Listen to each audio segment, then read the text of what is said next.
அனைவருக்கும் இனிய காலை வணக்கங்கள். ஓம் திருமூலர் திருவடிகள் போற்றி போற்றி.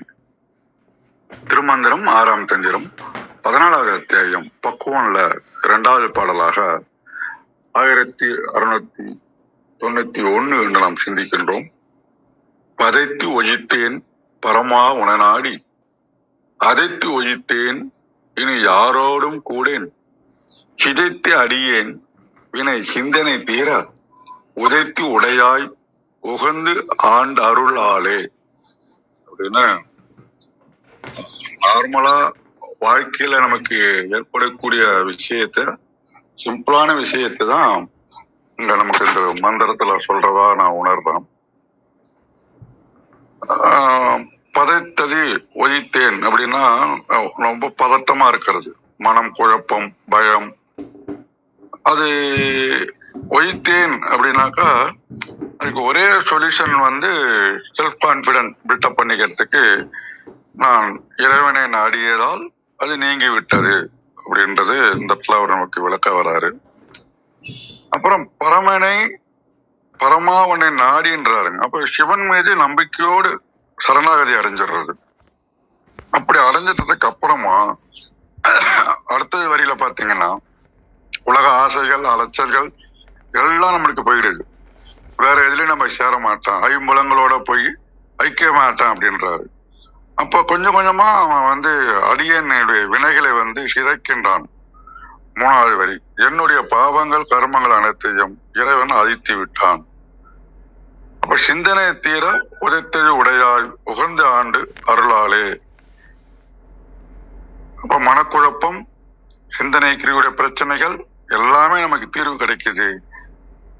உதைத்தது உடையா என்ற வார்த்தையை யூஸ் பண்றாரு. இறைவன் என்னுடைய அறியாமையை அகற்றினான், என்னை அன்புடன் ஏற்றுக்கொண்டான், என்னை அறிவனாக்கி கொண்டான், அருள் புரிவாயாக. அருளாயன அருள் புரிவாயாக நீங்க நமக்கு சொல்ல வராது. அப்ப தெரிஞ்ச விஷயம் தான் அது. சரணாகதி அடைவது சிவனிடம் முழுமையாக ஒப்படைத்தல், அவனுடைய அருளால் மன அமைதி பாவ நிவர்த்தி கிடைப்பது அப்படின்னு சொல்லலாம். இதுக்கு வாழ்க்கை பயன் என்னன்னு பாத்தீங்கன்னா, நமக்கு கடவுள் மேல ஒரு ஃபெய்த் ஏற்படும். அப்ப மன அமைதி வந்துடும், தேவையில்லாத ஆசைகள் குழப்பங்கள் குறையும், நல்ல சிந்தனை தெளிவுகள் உண்டாகும். ஒரு குட்டி கதை சொல்லலாம்னா, எப்போதும் ஒரு மனிதன் என்ன பண்றான்னா, டென்ஷனா இருக்கிறான், ஃபியரா இருக்கிறான் அப்படின்னாக்கா என்ன ஆகும், நாளைக்கு எப்படி நடக்கும், அடுத்து என்ன பண்ணணும், இது எல்லாருக்கும் இருக்கக்கூடிய ஒரு பிரச்சனை தான். இது எப்படி பிரச்சனையை தீர்வு காண்றது அப்படின்னு பதப்பதத்துட்டே இருக்குதுன்னு வச்சுங்களா. கோயிலுக்கு போய் அமைதியா அமர்ந்து மனசுல என்ன ஓட்டம் வருதோ யோசிக்கிறான். அப்ப பாக்குறான், என்ன நம்ம எங்க போய் உட்கார்ந்தாலும் ஏதாவது வந்துகிட்டே தான் இருக்குது, நாம எல்லாத்தையும் கட்டுப்படுத்த முடியாது. அப்ப என்னால முடிஞ்சதை செஞ்சுட்டு மீதியை இறைவனிடம் ஒப்படைச்சு விடுகின்றேன் அப்படின்ற அந்த உணர்வு வந்துச்சுன்னா, அந்த நிமிஷத்துல இருந்து நமக்கு பயம் போயிடும், குழப்பம் போயிடும், தேவையற்ற உறவுகள் ஆசைகள் இதுல இருந்து விலகிடலாம். அப்ப சொல்யூஷன் வெளியில கிடைக்காது. அவங்க சொல்லுவாங்க, இவங்க சொல்லுவாங்க, அவங்கள கேட்கலாம் இவங்களை கேட்கலாம், அப்படியெல்லாம் ஒண்ணுமே கிடையாது. உண்மையான அமைதி நம்ம உள்ளத்துல இருக்குது. அதை இறை நம்பிக்கையோடு வெளிக்கொண்டு நம்ம சாந்தமாகவும் அமைதியாகவும் வாழ்க்கையை ஃபேஸ் பண்ணணும் அப்படின்றத அந்த கதையில நம்ம புரிஞ்சு கொள்ளக்கூடிய விஷயங்கள்.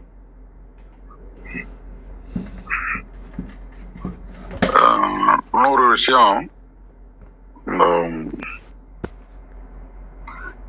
சரணாகதி தத்துவம் நமக்கு சொல்ல வராரு. இதன் மூலமா வாழ்க்கைக்கு என்ன நமக்கு தெரிஞ்சுக்கலாம் அப்படின்னு பாத்தீங்கன்னா, மனப்பதட்டத்தை நிர்வகித்தல், மேனேஜிங் ஆன்சிட்டி அப்படின்றாங்க. ஏன்னா ஒரு செயலை செய்யறோம் அப்படின்னாக்கா ஏதோ ஒரு பதட்டம் வருது அப்படின்னாக்கா, அதுக்கு கண்ணை மூடிக்கிட்டு உடனே நினைச்சு பார்த்து கரெக்டா இருக்குதா அப்படின்னா உடனே நம்ம முடிஞ்ச அளவுக்கு நம்ம செஞ்சுட்டு போயிட்டே இருக்க வேண்டியதுதான். இந்த நடைமுறை லைஃப்ல பாத்தீங்கன்னா டிஜிட்டல் சோசியல் மீடியா ரொம்ப அஃபெக்ட் பண்ணுதுன்னு சொல்றாங்க. அதை நம்ம குறைக்க ட்ரை பண்ணலாம். எண்ணங்களை சுத்திகரித்தல், நமக்கு வர எண்ணங்களை கொஞ்சம் அப்படியே ஓட விட்டு பார்த்து அதுல கரெக்டா இருக்கா ரைட்டா இருக்கா மௌனமா இருந்து அதை நம்ம செய்யலாம். கர்மாவை கையாளுதல், நமக்கு எப்படி இந்த வினை வருது, எப்படி நம்ம களையலாம் அப்படின்னு நம்ம திங்க் பண்ண ஆரம்பிச்சோம்னு சொன்னோம்னா, அப்ப பதத்ததி ஒழித்தேன்னா நிதானமாக செயல்படுறது. அப்ப ரத்த அழுத்தம் குறையும், அமைதி கூடும். யாரோடும் கூடேன் அப்படின்னா தேவையில்லாத வம்புகளை குறைக்கிறது. நம்ம எனர்ஜி ஆற்றல் வந்து சேவ் ஆகும். சிந்தனை தீர அப்படின்றது இந்த தியானம் மௌனத்தை குறிப்பிடலாம். தெளிவான முடிவெடுக்கும் திறன். ஆண்டு அருளாயே அப்படின்னா முழுமையான அர்ப்பணிப்பு. அதன் மூலமா நமக்கு பயம் நீங்கி தன்னம்பிக்கை தொடரும் அப்படின்றதுதான் இங்க. அப்ப இந்த தத்துவம்லாம் நமக்கு என்ன உணர்த்துனா தனிப்பட்ட வளர்ச்சி, பர்சனல் குரோத்துக்கும் ஒர்க் பண்ற ஸ்பாட்ல அல்லது வீட்டுல இருக்கக்கூடிய சவால்களை எதிர்கொள்வதற்கும் இந்த மந்திரம் வந்து ரொம்ப பயனுள்ளதா இருக்குன்னு உணர்றேன். மிக்க நன்றி. பாருங்க கௌரி அம்மா, வணக்கம். நன்றி ஐயா, மிக மிக்க நன்றி. வாங்க விந்தியம்மா, வணக்கம் அம்மா. அனைவருக்கும் வணக்கம். ஓம் சிவசக்தி போற்றி, ஓம் திருமுலரே போற்றி. 1691வது திருமந்திரம். துன்பம் வினை தீர அருள் செய்க பரம்பொருளே. திருமந்திரம். பதைத்து ஒளிந்தேன் பரமா உனை நாடி, அதைத்து ஒளிந்தேன் இனி யாரொடும் கூடேன், சிதைத்து அடியேன் வினை சிந்தனை தீர, உதைத்து உடையாய் உகந்து அருள் ஆண்டு அருளாயே. அருமையான திருமந்திரம். பரமா உன்னை நாடி பதைத்து ஒளிந்தேன். பரம்பொருளே, உன் திருவருளை அடைய நான் உள்ளம் பதை பதைக்க உன்னை தேடி உலக பற்றையெல்லாம் விட்டொழித்து விட்டு ஓடோடி வந்துள்ளேன். உன்னை அடைய எண்ணாமல் இதுவரை எங்கெங்கோ அலைந்து திரிந்தேன். யார் யாருடன் எல்லாமோ சேர்ந்து இருந்தேன். இனி நான் எங்கும் போகேன், எவரையும் நாடேன். என் துன்ப வினைகள் பொடிப்படியாக சிதைந்து அழிய, என் கவலைகள் போக உன் திருவடிகளை என் தலைமேல் வைத்து என்னை உடையவனே, என்னை விரும்பி ஏற்றருள் புரிந்து ஆட்கொள்வாயாக. பதைத்து பதற்றமுடன் அதைத்து அலைந்து சிதைத்து ஒன்றுமில்லாது போக செய்து, சிந்தனை எண்ணம் இங்கே கவலை உடையாய் உடைமை பொருளாக கொண்டவன் உகந்து விரும்பி. கழக வெளியீட்டில். சிவபெருமானே, பிறப்பு துன்பம் கண்டு அஞ்சி பதறினேன். உன் திருவடியை நாடி இடைவிடாது அலைந்தேன். அறியாதார் உடம்பினை இனி யாரென்று கூறுகின்றனர். அவ்வுடம்புடன் கூடேன். அடியேனின் இரு வினையினையும் சிதைத்து மனக்கவலை தீர பிறப்பினை உதைத்து அடியேனை உவந்து ஆண்டு அருள்வாயாக. அனைவருக்கும் நன்றி, வணக்கம். சிவசிவ. திருச்சிற்றம்பலம். மிக்க நன்றி அம்மா, அருமை. அனைவருக்கும் அன்பு வணக்கம். ஓம் நந்தியம்பெருமான் திருவடி போற்றி, ஓம் திருமூலர் திருவடி போற்றி, ஓம் நம சிவாய. Thirumanthiram 1691.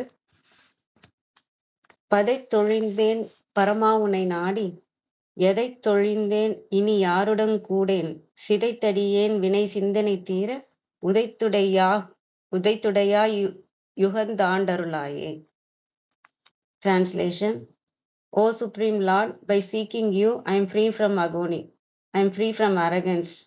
Hereafter no more associations, shattering my karmas to smithereens, flogging the thoughts to quit. My professor, be pleased to bestow your grace.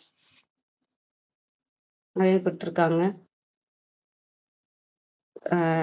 இதுல வந்து கொஞ்சம் கொஞ்சம் மாறி இருக்கு. மற்ற பதிகத்துலலாம் பதைத்து ஒழிந்தேன் இருக்கு, சிலதுல பதை ஒழிந்தேன் இருக்கு, சில ஐயா படித்ததில் ஒழித்தேன் படிச்சாங்க. அது மாதிரி கொஞ்சம் கொஞ்சம் மாறி மாறி இருக்கு. ஆனா இங்க உண்மை என்னன்றது ஒண்ணுதான் இல்லையா?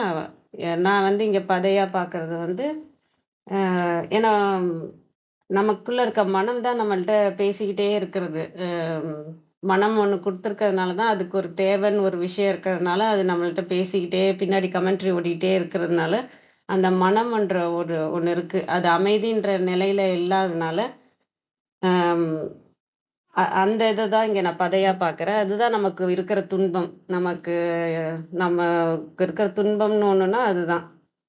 அத தாண்டிட்டோம்னாலே நம்ம இறைவன் இடத்துல இருக்கிறோன்றது தான்.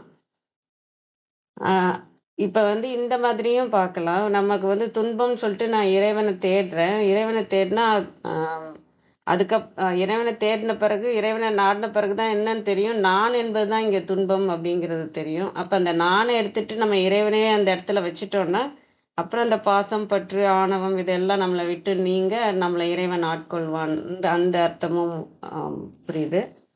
ஓ வார்த்தை வார்த்தையா பார்த்தா, அம் அந்த மனம்ன்றத வந்து நான் அது நீங்கியது. உன்னை நாடினதுனால, பரமா உன்னை நாடி எது ஒழி எது ஒழிந்தது அப்படின்னா, அந்த மனம் என்பது அந்த உள்ளுக்குள்ள நமக்குள்ள ஓடிக்கிட்டே இருக்கிற அந்த மனம் என்பது ஒழிந்தது. எதை ஒழிந்தேன் இனி யாருடன் கூடேன்? இங்க யாருடன் கூடேன்றதுனால, இப்ப அங்க அத எத நீக்கியிருப்பாங்க அப்படின்னா, அங்க நான் என்பது நீங்கியிருக்கும். ஏன்னா, நான் என்பது இருக்கிறதுனால தான் நம்ம யாரோடையாவது இங்க தேவைன்ற ஒரு விஷயம் இருக்கு இல்லையா? ஏன்னா, நம்ம உடல், மனம்னு இங்க குடுத்துட்டாங்கன்னா, இந்த மனதுக்கு ஆறுதல் குடுக்குற விஷயமும், நமக்கு ஈகோக்கு ஆறுதல் குடுக்குற விஷயத்துக்காக தான் நம்ம இங்க மனிதர்கள தேடுறோம். ஆம் தேவைன்னு ஒண்ணு நமக்கு உடம்புக்குன்னு ஒரு தேவைன்னு மனம் இயங்க ஆரம்பிச்சதுன்னா, அதுக்கு சாப்பாடு குடுக்கணும்னு ஒரு வ இந்த உடலுக்கு சாப்பாடு குடுத்தா தான் அந்த மனதுக்கான ஒரு விஷயம் நடக்குன்ற மாரி சிஸ்டம் நமக்கு அப்படி இருக்கிறதுனால, தேவைன்றது ஒண்ணு டிஃபால்ட்டா எல்லா உயிர்களுக்குமே வச்சுட்டாங்க.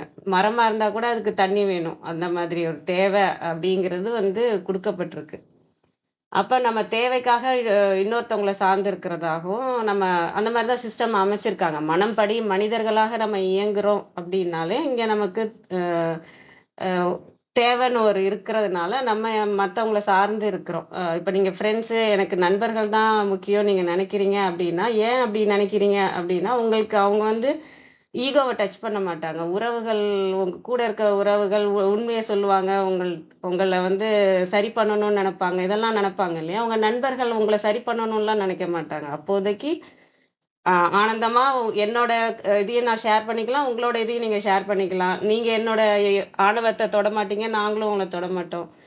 என் மனதுல இருக்க பிரச்சனைய நான் உங்கள்ட்ட சொல்லலாம். அவங்கள்ட்ட இருக்க பிரச்சனைய சொல்லலாம். இதே நீங்க உறவுகள் பக்கத்துல இருக்க உறவ உங்க நெருங்கிய உறவுகள் சொன்னீங்கன்னா, இது தவறு, தப்பு. நீங்க அம்மா, அப்பாட்ட சொன்னாலும் சரி.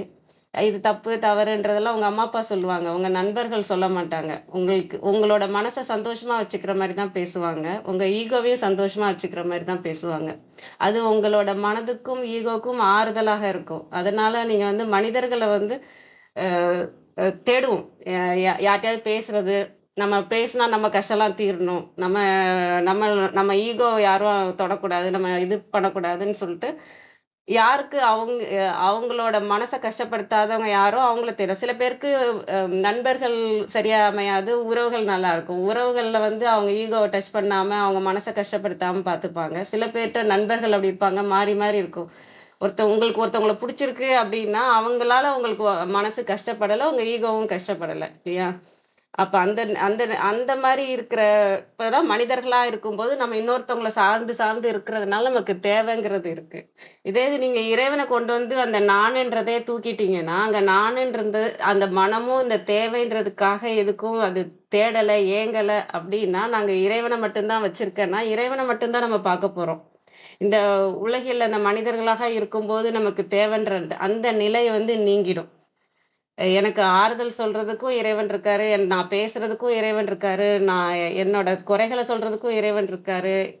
எல்லாத்துக்குமே என்னோட ஆணவத்தையே தூக்கிட்டு அந்த இடத்துல இறைவனே இருக்கும்போது, என் ஆணவத்துக்கான விஷயங்கள் எனக்கு எதுவுமே தேவையில்ல. என்னோட மனதுக்கான விஷயங்களும் எனக்கு எதுவுமே தேவையில்ல. அப்படின்னு சொல்றத நான் இங்க புரிஞ்சுக்கிறேன். "சிதைத்தடியேன் வினை சிந்தனை தீர." இங்க வந்து அம் இது ஒண்ணுமில்லாம ஆக்குறது தான். நம்மளோட வினையும் ஒண்ணுமில்லாம ஆக்கி, சிந்தனை தீர சிந்தனை வந்து முழுமையாக தீரணும். ஏன்னா, நம்மளோட ம் மனம் குடுக்குற அந்த சிந்தனையினால தான் இந்த உலகமே இயங்குது. இது சொல்லுவாங்க இல்லையா? எண்ணம் போல் வாழ்க்கைன்னுவாங்க இல்லையா? எண்ணம் போல் இல்ல. What you think you become அப்படின்லாம் சொல்லுவாங்க. ஆனா, எண்ணம் தான் உங்களுக்கு வாழ்க்கையா இருக்கிறதே உங்க எண்ணம் தான். இப்ப எப்படி நம்ம கனவுல இருக்கோம். கனவுல இப்ப தூங்கும்போது கனவுல இருக்கும்போது உங்களுக்கு ஒரு உலகத்துக்கே போயிடுறீங்க. அங்க நான் என்ற உணர்வு அங்கேயும் நான் என்ற உணர்வு தான் இருக்கும் இல்லையா? நான் என்ற உணர்வு இருக்கும். நம்ம என்னெல்லாம் ஸ்டோர் பண்ணி வச்சிருக்கோமோ, அதெல்லாம் அங்க வந்து உங்க ஐம்புலன்கள் கூட ஒர்க் ஆகாது. நம்ம இங்க சொல்றோம்ல, ஐம்புலன்கள் தான் பிரச்சனையா இருக்கு அப்படின்னு சொல்றோம் இல்லையா? நம்ம அ விழிப்புல இருக்கும்போது. ஆனா தூங்கும்போது ஐம்புலன்களும் உங்களுக்கு பிரச்சனையா இருக்காது. ஆனா ஐ பாதி சிஸ்டம்லாம் ஷட் டவுன் ஆயிருக்கிற மாதிரி. பாதி விஷயம் தான் உங்களுக்கு வேலை செஞ்சுட்டு இருக்கு. ஆனா மனம் வேலை செய்யுது அப்டின்னா, அந்த இடத்துல உங்களுக்கு அந்த உள் விழிப்பு நிலை இருக்கு இல்லையா? அதுதான் அந்த அவேர்னஸ். உள்ள இருக்க அந்த விழிப்பு நிலை இருக்கு. அங்க வந்து கண்ணும் கண்ணும் முழிச்சில்ல நம்ம. எதுவுமே ஐம்புலன்களும் எல்லாம் தூங்கிட்டு தான் இருக்கு. ஆனாலும் நம்ம ஒரு உலகத்த கிரியேட் பண்ண முடியும். நமக்குள்ள இருக்க எண்ணங்கள வச்சு ஒரு மாய உலகத்த கிரியேட் பண்ண முடியும். இறைவன் கிரியேட் பண்றாரு. நாம கிரியேட் பண்றது இல்ல. நம்ம என்ன குடுத்துட்டு இருக்கோமோ, நம்ம எந்த மனதுல என்னெல்லாம் ஸ்டோர் பண்ணி வச்சிருக்கோமோ, அதுக்கு தகுந்த மாரி ஒரு ஒரு மாய உலகம் வரும். அதுல நான் என்பது இருக்கும். நம்ம நம்ம மனதுக்குள்ள இருக்கிறவங்க பல ஜென்மங்களா நம்ம சேர்த்து வச்சிருக்கிற வினைகள்லாம் உள்ள இருக்கும் இல்லையா? அ ஆழ் மனதுல இருக்கிறது. நமக்கே தெரியாது. இதெல்லாம் ஏன் வருதுன்னு தெரியாது. ஆனா அது ஆழ் மனதுல இருக்கலாம். அந்த மாரி வச்சு ஒரு உலகத்த கிரியேட் பண்ணுது. நம்ம அப்புறம் காலையில எந்திரிச்சு பார்த்தோம்னா, நமக்கு வந்து அது அது ஒரு மாயம்னு சொல்லிடுவோம்.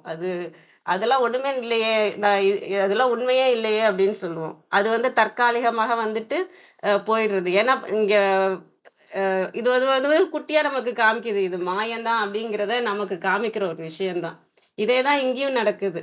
இங்க நம்ம மனதுல எவ்வளோ விஷயம் வச்சிருக்கிறோமோ, இது இன்னும் கொஞ்சம் கன்டினியூஸா இருக்கிற மாரி நமக்கு இன்னும் ஒரு அ எவ்வளோ கோடி மாயை சக்திகள் வேலை செய்யுதுன்னு சொல்லுவாங்க இல்லையா? அந்த சக்திகள்னால தான் இது வந்து நிலையானது அப்படின்னு நம்ம இத நம்பிக்கிட்டு இருக்கோம். நம்மள சுத்தி இருக்கிற மனிதர்கள் நிலையானவங்க. இங்க இருக்கிற உலகம் நிலையானது. இது எல்லாமே எதனாலனா, நம்மள்ட்ட அந்த சிந்தனை, மனம், எண்ணம் இதெல்லாம் நமக்குள்ள இருக்கிறதுனால தான் இது எல்லாமே ஓடிட்டுருக்கு. இதுக்கு தான் சும்மா இருக்க சொல்றது, மனத ஒரு இதுல நிறுத்த சொல்றது. இது எல்லாமே என்னன்னா, சிந்தனை வந்து இங்க தீரணும். வினை எல்லாம் முடிஞ்சு நான் என்றது நீங்கி, இதெல்லாம் நீங்கி வரணும். சிந்தனை முழுக்க ஒண்ணுமில்லாம ஆனா தான், நம்ம அந்த இறையோட கலக்கும்போது இந்த உடம்புக்குள்ள அடங்க அடங்க மாட்டோம் நம்ம. இந்த பிரபஞ்சத்தோட கலக்கிற நிலை வரும். அதுதான் இங்க சொல்றதா நான் புரிஞ்சுக்கிறேன். "உதைத்துடையாய் உகந்தாண்டருளாயே." இது எல்லாத்தையும் நீக்கி இந்த சிந்தனை, இந்த நான் என்ற க ஆணவம், அந்த மனம் இது எல்லாத்தையும் இங்க ஒண்ணுமே இல்ல. டேட்டாவே இல்ல. இப்ப நீங்க YouTube பார்க்குறீங்க, ஒரு விஷயம் பார்க்குறீங்கன்னா, அங்க ஏதோ ஒண்ணு இருக்குன்றதுனால பார்க்குறோம். அங்க டேட்டாவே இல்லன்னா ஷட் டவுன்ல இருக்கும் இல்லையா? அது மாரி ஒண்ணுமே இல்லாத மாரி தூய்மையா ஆக்கிட்டாங்கன்னா, நான் இந்த மாய உலகத்தையே கிரியேட் பண்ண போறதே இல்ல. இங்க நானுன்ற ஒரு விஷயமும் இருக்க போறதும் இல்ல. இப்ப இந்த மாரி இதுல இருக்காம இருக்கணும்னா, நம்ம இறைவன் அடி சேரணும். அதுக்கு இறைவன் அருள் புரியணும்னு சொல்லிட்டு இறைவனையே வேண்டி கேட்டுக்கிறதா, "உகந்து ஆண்டு அருளாயே" இது அனைத்தையும் தூய்மையாக்கி, அ அன்போடு, கருணையோட என்னை ஆட்கொண்டு அருள்வாயே அப்படின்னு சொல்றதா நான் இத புரிஞ்சுக்கிறேன். அனைவருக்கும் நன்றி. வாங்க வாங்க கிருத்திகாம்மா. வணக்கம் அம்மா. நன்றி. அனைவருக்கும் இனிய காலை வணக்கம். எனக்கு இந்த மந்திரம் வாசிக்கும்போது அபிராமந்தாதியில ஒரு மந்திரம், ஒரு அந்தாதி ஞாபகம் இருந்துகிட்டே இருக்கும் மனசுக்குள்ள. ஏன்னா என்ன சொல்றாரு, பதைத்து ஒழிந்தேன் பரமாவுனை நாடி அப்படின்றாரு. அதுக்கப்புறம் சொல்றாரு, அதை தொழிந்தேன் இனி யாரோடும் கூடேன் அப்படின்றாரு. இந்த இந்த வார்த்தை வந்து ரொம்ப முக்கியமான ஒரு வார்த்தையா நான் பார்ப்பேன். யாரோடும் கூடேன் அப்படின்னா என்ன அர்த்தம்? எப்படி தனிமையில இருக்கிறதா? யாரோடும் கூடேன் அப்படின்னா அப்படி இல்ல. தனிமையில இருக்கிறது இல்ல. மனதில் நின் கோலமல்லாது யாரையும் கொள்ள மாட்டேன் அப்படின்னு அபிராமந்தாதியில பற்ற சொல்லுவாரு. கொள்ளேன் மனதில் நின் கோலமல்லாது வேற யாரையும் நான் மனசுக்குள்ள எடுத்துக்க மாட்டேன் அப்படி. பரசமயம் விரும்பேன் அப்படின்னுவாரு. அனைத்திற்கும் புறம்பே அப்படின்னுவாரு. உள்ளத்தே விளைந்த கள்ளே அப்படிம்பாரு. அப்போ நமக்கு நேரம் இல்ல. கையில வேலை இருக்குன்னா வெளியில நேரம் இருக்காது நமக்கு, இல்லைங்களா? கையில இந்த வேலை இருக்குன்னா இதை முடிச்சுட்டு தான் அடுத்த வேலை அப்படின்னா இந்த வேலையிலே தான் நம்ம இருப்போம். இப்போ நிறைந்து ததும்புகிறது. யாரோடும் கூட எனக்கு இனிமே யாரும் தேவையில்ல. எவ்வளவு பெரிய ஸ்டேட் பாருங்க. அப்போ கூடேன் அப்படிங்கிறதுக்கும் நான் வந்து யாரோடும் பேச மாட்டேன், யாரோடும் பழக மாட்டேன் இல்ல, எனக்கு இனிமே யாரும் தேவையில்ல. ஐ ஃபுல்லி எம்ப்ரேஸ் யூ, அவ்வளவுதான். அப்புறம் யார் இருந்தாலும் இந்த இந்த பிடியை பற்றி கொண்டு நம்ம வாட்டுக்கு நடந்து போயிட்டே இருப்போம். we don't bother about others. அப்ப அததான் சொல்றாரு, பதை தொழிந்தேன் பரமா உனை நாடி. ரொம்ப கிளியரா சொல்லிட்டாரு, நான் ஒன்ன நாடி என்னுடைய அத்தனை பதைப்பையும் பரபரப்பையும் நான் விட்டு விட்டேன் அப்படின்னு சொல்றாரு. அப்ப இதுதான் ஒரு பக்குவனுடைய நிலை. நீங்க இன்னைக்கும் பார்க்கலாம், நான் நிறைய சொல்லியிருக்கேன். நம்ம வந்து தேடி தேடி ஓடிக்கிட்டே இருப்பாங்க, நிறைய பேர் ஓடிக்கிட்டு இருப்பாங்க. இது இது இது இது இது இது இதுன்னு ஒரு இடத்துல அவங்க அந்த பரமாவுனை நாடி அப்படிங்கிற மாதிரி அந்த ஓட்டம் தான் இந்த வாழ்க்கை. அந்த நாடி நாடி ஓடிட்டு ஒரு இடத்துல வந்து அப்படியே உட்கார்ந்துட்டான்னா அதுல இருக்கிற பேரமைதியும் நிம்மதியும் தெரியாது. இன்னைக்கும் என்னோட பயணப்பட்ட அனைவரும் இன்னமும் ஓடிக்கிட்டு இருக்கிறாங்க. அங்க போறாங்க, இங்க போறாங்க, இந்த மந்திரம் கத்துக்க போறாங்க, அந்த மந்திரம் கத்துக்க போறாங்க, அந்த தியானம் கத்துக்கிறாங்க, இந்த தியானம் கத்துக்கிறாங்க. நான் பார்த்துக்கிட்டே இருக்கேன். ஏன்னா அவர்கள் வந்து அவர்களுடைய பரமனை இன்னும் சென்று சேரவில்லை. அப்போ அந்த பதைத்தல் போகவே இல்லை. நான் ஒங்கியும் போறதில்லை, எதுக்கும் போறதில்லை. திருமூலரை பற்றி கொண்டு நான் ஒரு இடத்தில் அமர்ந்து விட்டேன். அப்போ எனக்கு அவர் எதன் மூலமாக அருளினார் என்றால் திருமந்திரத்தின் மூலமாக அருளினார். அப்போ அப்படி அந்த பதை தொழில் நீ கோயில் போனாலும் சரி, போகாட்டாலும் சரி, ஜபம் பண்ணாலும் சரி, பண்ணாட்டாலும் சரி, பூஜை பண்ணாலும் சரி, பண்ணாட்டாலும் சரி, எங்க யார பார்த்தாலும் சரி, பார்க்காட்டாலும் சரி, I can be on my own அப்படிங்கிறது வந்து ஒரு பக்குவனுடைய நிலை. அந்த நிலையதான் அவரு சொல்றாரு, அதை தொழிந்தேன் இனி யாரோடும் கூட, இனிமே எனக்கு யாரும் தேவையில்ல. நான் யார்கிட்டயும் போய் எனக்கு நிம்மதி கொடுன்னு நான் கேட்க மாட்டேன், யார்கிட்டயும் போய் எனக்கு வழிகாட்டுன்னு கேட்க மாட்டேன். Because I have that reference with me. எனக்கு நானே என்னை உள்ளிருந்து வழிகாட்டக்கூடிய அந்த இறையை நான் சென்றடைந்து விட்டேன். சிதைத்தடியேன் வினை சிந்தனை தீர அப்படின்றார். சிதைத்து அடியேன் வினை சிந்தனை தீர உதைத்துடையாய் அப்படின்றாரு. யாரை அவர் உதைக்கிறாரு அப்படிங்கிறதுக்கு நிறைய விஷயம் இருக்கு நமக்கு, இல்லைங்களா? யார உதைக்கிறாரு? மார்கண்டேயருக்காக அந்த காலனை உதைப்பவர். அதுதான் அந்த இடத்துல முதல் ரெஃபரன்ஸ், இல்லைங்களா? அந்த காலனை உதைக்கக்கூடியவர். காலன் யாரு? காலம் நம்மளுடைய பிறப்பு இறப்பை அவர் வந்து உதைத்து விடுகிறார். அதுதான் உதைத்துடையாய் உகந்து ஆண்டு அருள்வாயே அப்படின்றாரு. நீ என்ன கஷ்டப்பட்டு எல்லாம் என்ன காக்காத, என்னை வந்து நீ வந்து என்னை வந்து உகந்து ஆண்டு அருள். அப்போ யாரு உகந்த? அவர் உகந்த ஆண்டருளா? இல்ல இல்ல, நான் மகிழும் வண்ணம் என்னை ஆண்டருள்வாயே. இது வந்து ஒரு உச்சகட்டமான சரணாகதியும் அன்பும் பக்தியும் நிறைந்த ஒரு மந்திரம். ஏன்னா அவர் சொல்றாரு உகந்து ஆண்டருள்வாயே அப்படின்னா அவரு உகந்து சொல்ற மாதிரி நம்ம எடுத்துக்க வேண்டாம். ஏன்னா உதைத்துடையாய் அப்படிங்கிறாரு.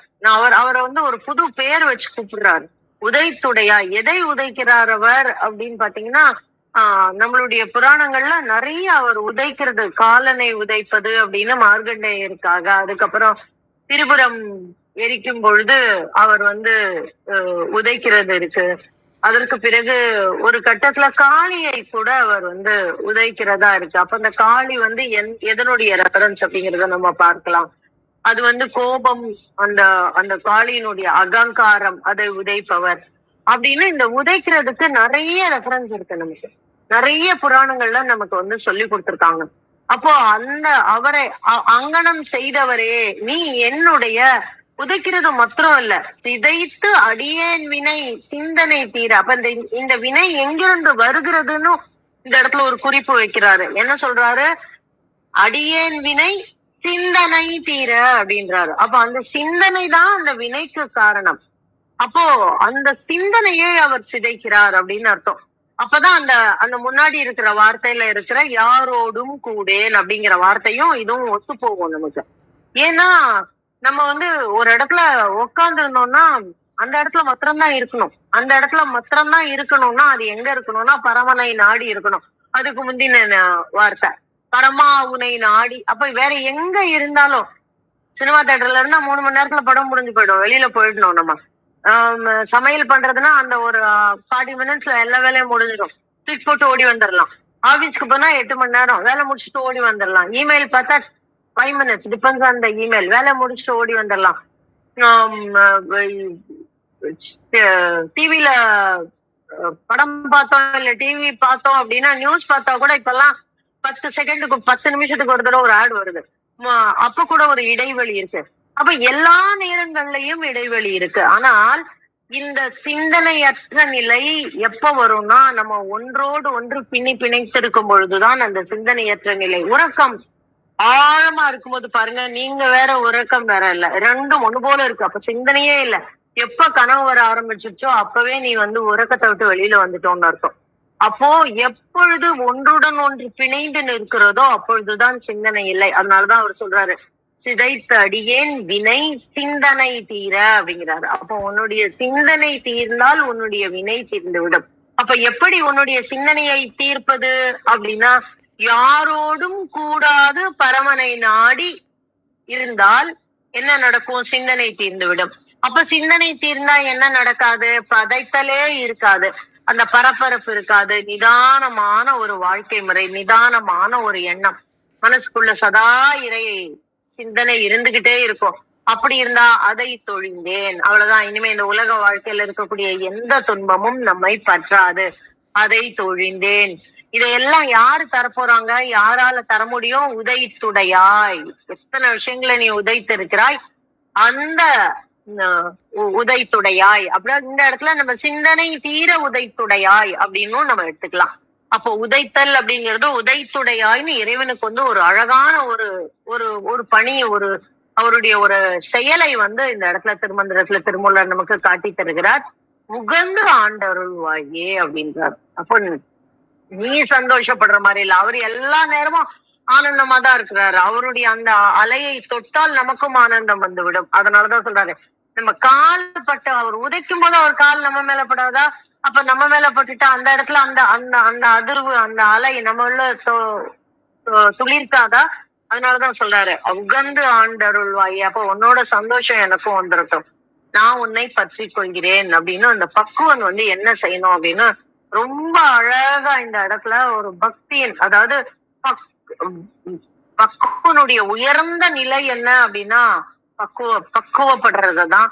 அந்த பக்குவனுக்கு உகந்த ஒரு ஒரு ஸ்டேட் ஆஃப் மைண்ட இந்த இடத்துல நமக்கு திருமூலர் சொல்லி தருகிறார். அற்புதமான மந்திரம், ஆழமான மந்திரம், ரொம்ப எமோஷனலான மந்திரம் கூட. அதை உங்களோடு பகிர கிடைத்த இந்த காலை வேளைக்கு நன்றி சொல்லி என்னுடைய பகிர்தலை முடித்துக் கொள்கிறேன். நன்றி நண்பர். மிக்க நன்றிங்கம்மா. மிக அருமை. ரொம்ப உணர்வுபூர்வமா தான் இருந்தது நீங்க சொல்றது. மிக்க நன்றிங்கம்மா. வாங்க மகேந்திரன் ஐயா. வணக்கம் ஐயா.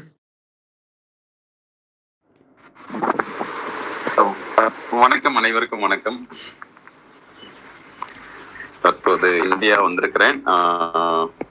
அதிகாலையில் இது மாதிரி பேசுறது, அங்க எப்போதுமே மாலை நேரம் இருக்கட்டும், காலையில இது போல திருமந்திரம் கேட்பது பகிர்வது ஒரு வித்தியாசமான அனுபவமாக இருக்கிறது. மிக்க நன்றி. அருமை. 6ஆம் தந்திரம், இறைவனை அறிவதற்கான மனமுதிர்ச்சியை பெற்றவர்கள் இங்கே அருமையான ஒரு தலைப்பில் இன்னைக்கான பாடல்.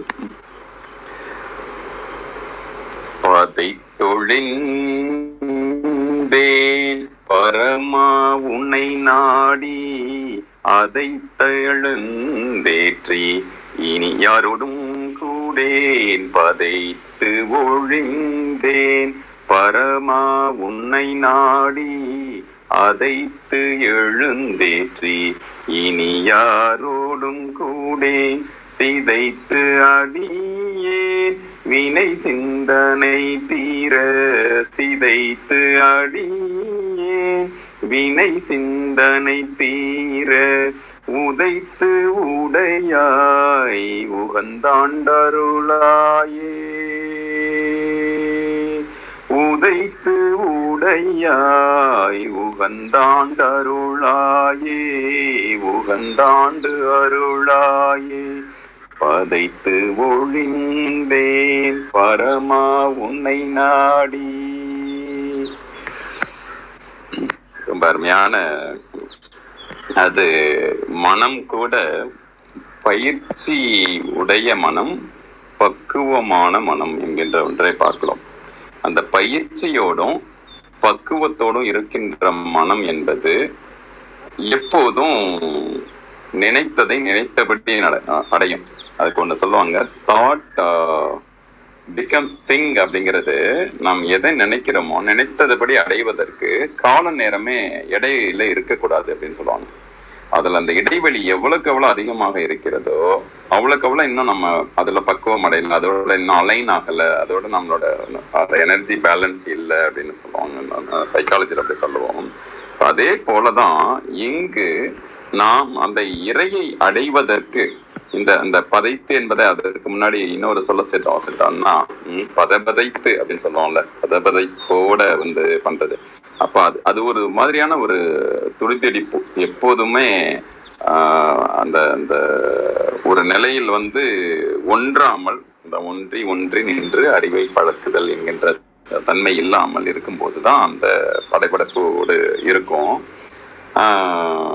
அப்போது அந்த துடிதுடிப்பு என்ன செய்யும் அப்படின்னா, அந்த இறையை அடைவதற்கு தடையாக இருக்கின்றதாக எதெல்லாம் இருக்கிறது அப்படின்னு பார்க்கும் பொழுது நம்ம எங்க டிஸ்ட்ராக்ஷன் இருக்கோ அப்போதுதான் நம்ம எண்ணியாங்க எய்தாமல் போயிடும்.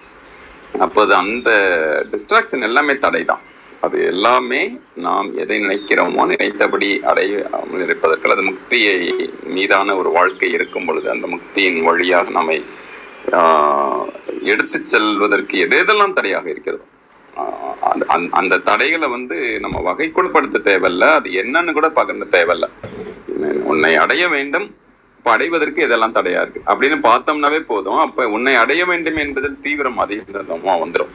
அப்போ அந்த பரம்பொருளே உன்னை தேடி அலைந்து திரிந்து நான் போவது, அதுதான் அதைத்து என்கின்ற சொல்ல இரண்டாவது அடி சொல்லுது. அதைத்தெழுந்து ஏற்றி இனி யாரோடும் கூடேன். இப்போ அதைத்தெழுந்து அப்படின்னா நம்ம அலைந்து திரிந்து தேடாத இடமெல்லாம் தேடி ஓடாத இடமெல்லாம் ஓடி என்று சொல்கின்ற மாதிரி பாடாத எல்லாற்றை பாடி நான் அந்த நிலையை அடைந்தேன் அப்படின்னு சொல்கின்றது போல நமக்கு இங்கு இருக்கிறதோ அங்கு இருக்கிறதோ அப்படி இப்படின்னு எல்லா பக்கமும் பார்த்து இப்போ ஒரு நம்மளுடைய உடலில் பல கோடி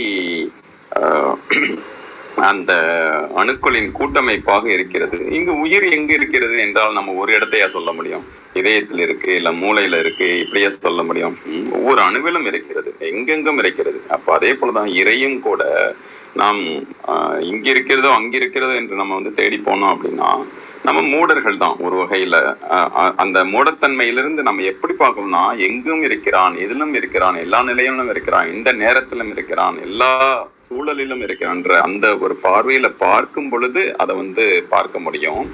அப்போது அதை அடைகின்ற அந்த பக்குவம் என்பதும் கூட நாம் இதை தாண்டி வேறு எங்கும் சேர மாட்டோம். இதை இன்னொரு மெட்டாஃபரா பார்க்குறோம் அப்படின்னா, நம்மளுடைய ஒவ்வொருவருடைய வாழ்விலும் ஒரு நாளைக்கு ஒருத்தருக்கு 60,000 80,000 எண்ணங்கள் வருகிறது அப்படின்னா, அத்தனை எண்ணங்கள்ல நம்மளை தொலைச்சிட்டோம்னு வச்சுங்க.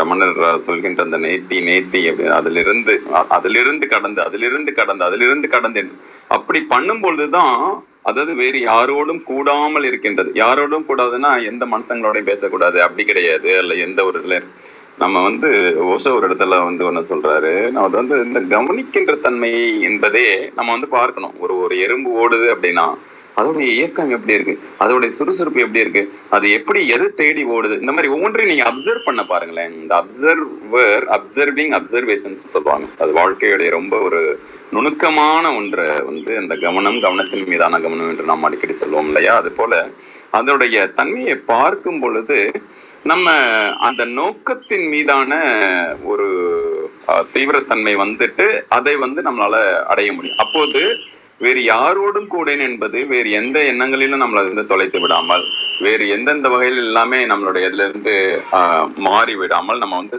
செல்கிறோம் அப்படின்னா, அப்போது உன்னிடம் மட்டுமே சேருவேன், உன்னிடம் மட்டுமே கூடுவேன்.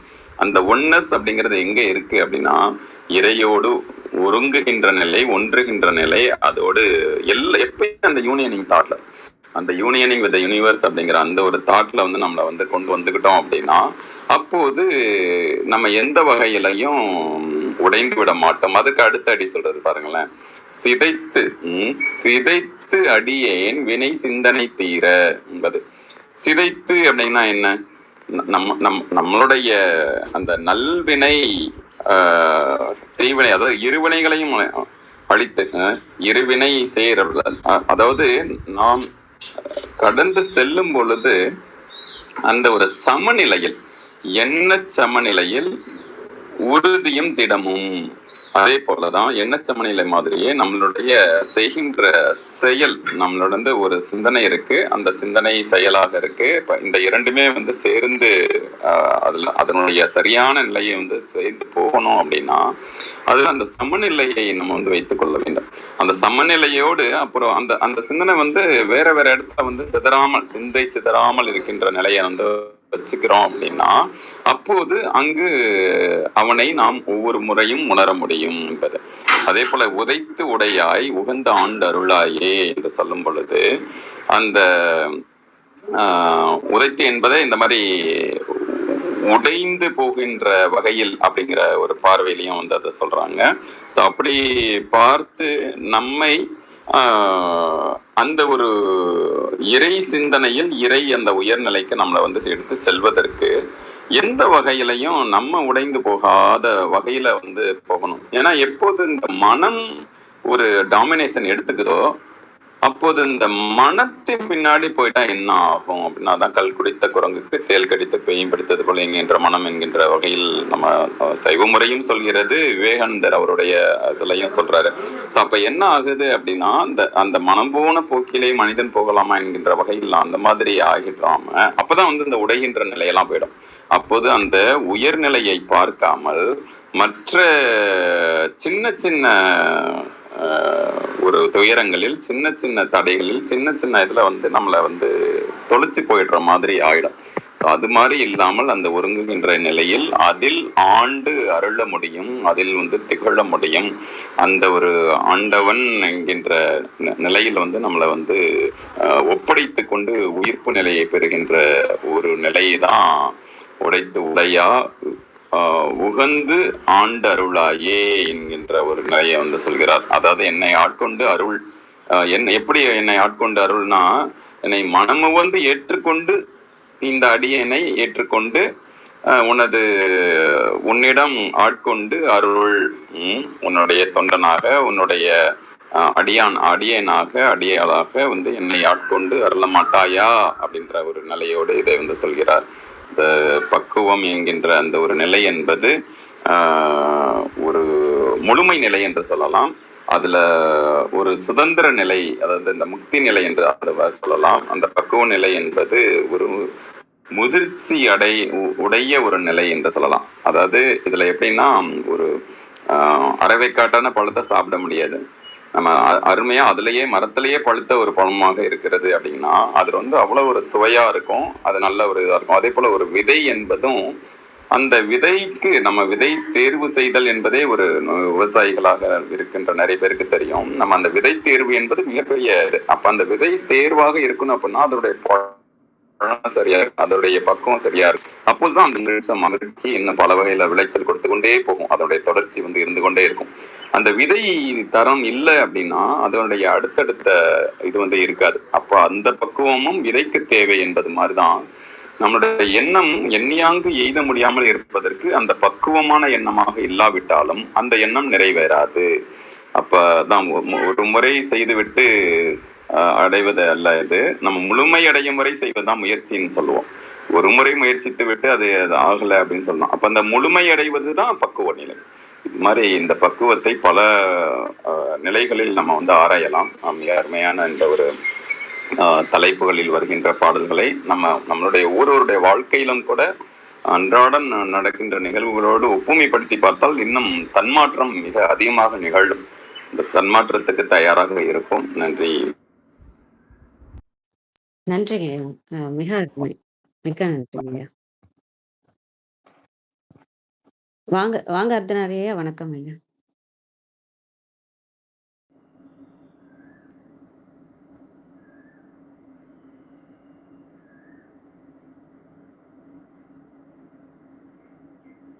காலத்துல இது எப்போதும் குடிக்கிறது ரொம்ப நல்லது. அதே மாதிரி படிக்கிறதுல அஷ்டவக்ர கீதைன்னு ஒண்ணு இருக்குங்க. அந்த அஷ்டவக்ர கீதைய படிச்சோம்னா கண்டிப்பா இந்த பாட்டுல இருக்கக்கூடிய எல்லா விஷயமும் நமக்கே இயல்ப வாழ்க்கையில நடைமுறைக்கு வந்துரும். அதனால இந்த சித்ரா பௌர்ணமி நாள்ல நான் எல்லாருக்கிட்டையும் வேண்டிக்கிறது சொல்றது என்னன்னா, அஷ்டவக்ர கீதை அப்படிங்கிறத படிங்க. அதுக்கப்புறம் கிருத்திகா சொன்ன அபிராமி அந்தாதி 23வது பாடல், அதாவது 23வது செய்யுள், அதையும் 27வது பாடலையும் ஓதி நிறைவு பண்ணினோம்னா இந்த பாட்டுக்கு மிக பொருத்தமா இருக்கும் அப்படிங்கிறது. 23வது பாட்டு, கொள்ளேன் மனத்தில் நின் கோலம் அல்லாத அன்பர் கூட்டம் தன்னை, கொள்ளேன் மனத்தில் நின் கோலம் அல்லாத அன்பர் கூட்டம் தன்னை, அன்பர் கூட்டம் தன்னை வில்லேன் பரசமயம் விரும்பேன், என் மூவுலகுக்கும் உள்ளே அனைத்தினுக்கும் புறம்பே, உள்ளத்தே விளைந்த கள்ளே, உள்ளத்தே விளைந்த கள்ளே. இந்த இடத்துல கள்ளுனா தேன் அப்படின்னு அர்த்தம். உள்ளத்தே விளைந்த கள்ளே, களிக்கும் களியே அழிய என் கண்மணியே. அடுத்து 27வது பாட்டு, உடைத்தனை வஞ்ச பிறவியை உள்ளம் உருகும் அன்பு படைத்தனை, உடைத்தனை வஞ்ச பிறவியை உள்ளம் உருகும் அன்பு படைத்தனை, பத்ம பதயுகம் சூடும் பணி எனக்கே அடைத்தனை, நெஞ்சத்து அழுக்கையெல்லாம் அழுக்கையெல்லாம், நெஞ்சத்து அழுக்கையெல்லாம் நின் அருட்புணலால் துடைத்தனை,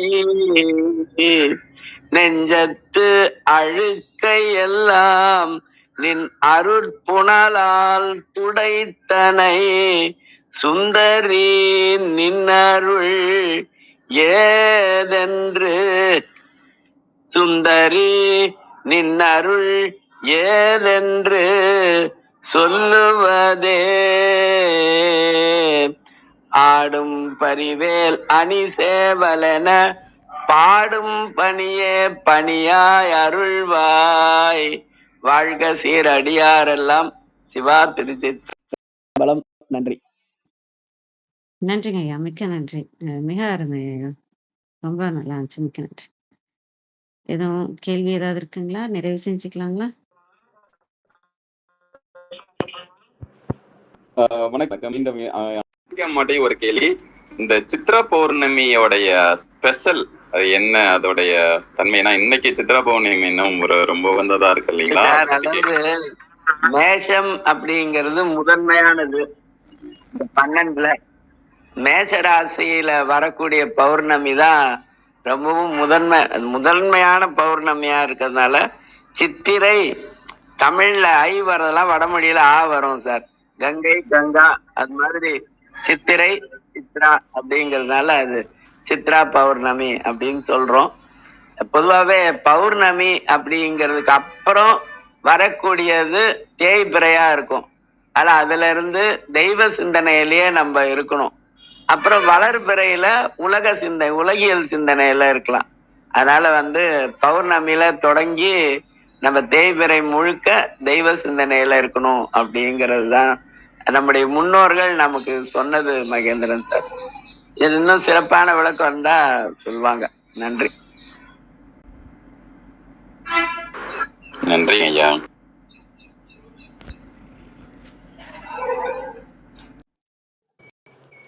இந்த நாள்ல இப்ப இன்னும் ஒரு தமிழ்நாட்டுல விஷயமும் இருக்கோன்றதுனால அதோடைய பெஸ்டா நான் என்ன மாதிரி லெவரேஜ் பண்ணலாங்கிறதுக்காகவும் கேட்கிறேன். அம்மா சொல்லுங்கம்மா.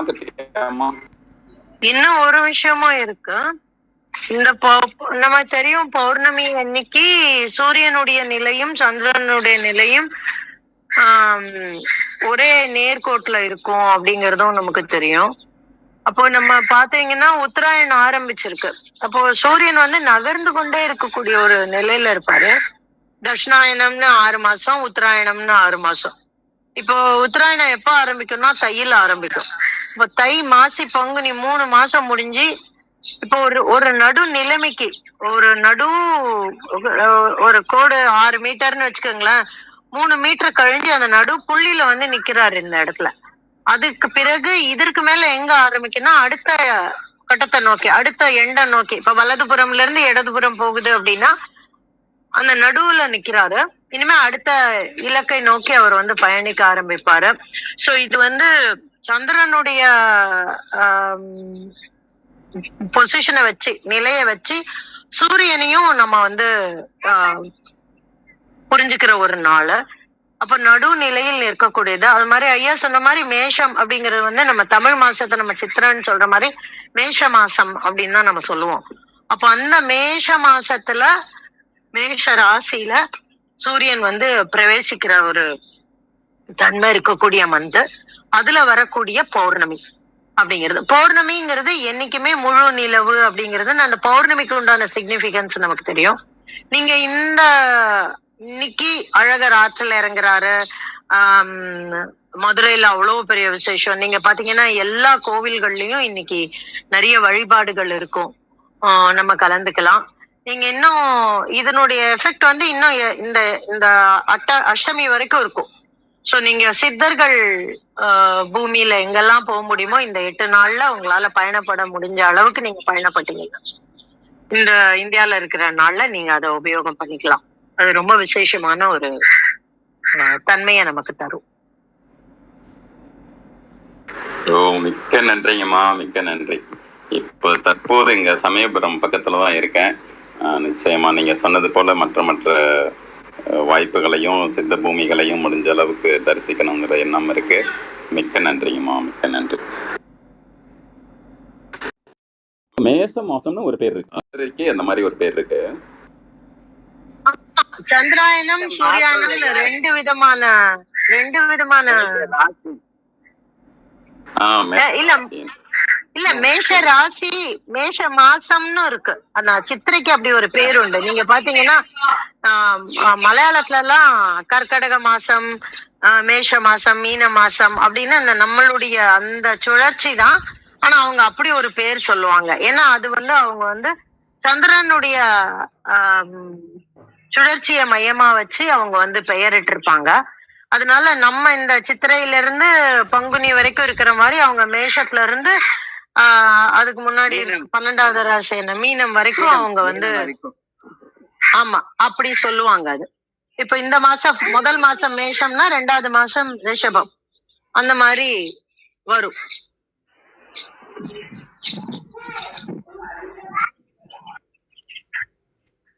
சரிங்கம்மா, நன்றி. முடிந்தாலும் இன்னும் ஒரே ஒரு கேள்விங்கம்மா. இங்க திருச்சி சுற்றிய இடங்கள்ல நீங்களும் ஐயாவை கூட சொல்லலாம். என்னென்ன மாதிரி சித்தர் இடங்கள் இருக்கு?